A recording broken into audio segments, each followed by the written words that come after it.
நான் உங்கள் வழக்கறிஞர் தீரன் திருமுருகன்.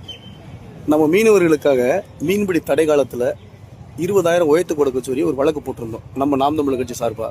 அதை பார்த்துருப்பீங்க நீங்கள். முதல் வாய்தா வந்தது. அப்போ முதல் வாய்தாவில் வந்து என்ன சொன்னாங்கன்னா, தாவேக அரசு சார்பில் இது அரசினுடைய கொள்கை முடிவு, இது வந்து 200 கோடி ரூபா ஒதுக்கணும் அப்படின்னு சொல்லியிருந்தாங்க. அப்போ நம்ம ஆந்திரா, கோவா போன்ற மாநிலங்களில் மீன்பிடி தடை காலத்தில் மீனவர்களுக்கு 20,000 பணம் கொடுக்குறான்னு சொன்னோன்னே அது கொள்கை முடிவு சார்ந்ததில்லைன்னு சொல்லி ஸ்டேட்டஸ் ரிப்போர்ட் கேட்டிருந்தாங்க மாண்புமிகு நீதியரசர். இன்றைக்கி 2வது வாய்தா வந்துச்சு. அன்பு தம்பி கிளிட்டஸ் வந்து ஆஜராயிருந்தாங்க. நம்முடைய ஆவணங்கள் எல்லாம் ரெடியாக வச்சிருந்தோம். உடனே வந்து மறுபடியும் 4 வாரம் டைம் கேட்டாங்க தாவேக அரசனுடைய அரசு வழக்கறிஞர். மாண்புமிகு நீதியரசர்கள் கொடுக்கல. இது ஒரு உன்னதமான ஒரு கோரிக்கை. அதனால முதல்ல மனுதாரருக்கு உயர்நீதிமன்றம் பாராட்டுகளை தெரிவித்துக் கொள்ளுது அப்படின்னு சொல்லிட்டு பக்கத்தில் இருக்கக்கூடிய மாநிலங்களில் குறிப்பாக ஆந்திராவில் 20,000 அவங்க கொடுக்க ஆரம்பிச்சிட்டாங்க. நீங்கள் உங்களோட தேர்தல் அறிக்கையில் 20,000 சொல்லியிருக்கீங்க. அதனால 20,000மும் நீங்கள் கொடுக்கலாம், இல்லை அதுக்கு மேலேயும் நீங்கள் உயர்த்தி கொடுக்கலாம், இல்லை அதுக்குள்ளேயும் நீங்கள் கொடுக்கலாம்.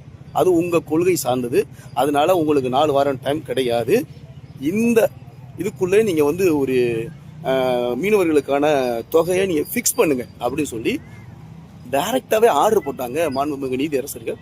நம்ம நாம் தமிழ் கட்சிக்கு நம்முடைய மனுதாரருக்கு உயர்நீதிமன்றம் தாமாக முன் வந்து பாராட்டுகளை தெரிவிச்சிருக்கு. நம்முடைய மனுதாரருக்கு உயர்நீதிமன்றம் தாமாக முன் வந்து பாராட்டுகளை தெரிவிச்சிருக்கு. உயர்நீதிமன்றத்திற்கு கோடான கோடிகளை நன்றிகளை நாங்கள் தெரிவிச்சுக்கிறோம். 13 மாவட்ட கடற்கரை ஒரு மீனவ மக்களுக்கு எங்களின் சார்பாக போட்ட பொதுநல வழக்கு வெற்றி பெற்றுள்ளது. உங்களுக்கு 25,000 ஆகலாம், இல்லை 20,000 ஆகலாம். மீனவருடைய வாழ்வாதார பிரச்சனைக்கு மீன்பிடி தடை காலத்தில் நாம் தமிழர் கட்சி வெற்றி பெற்றுள்ளது.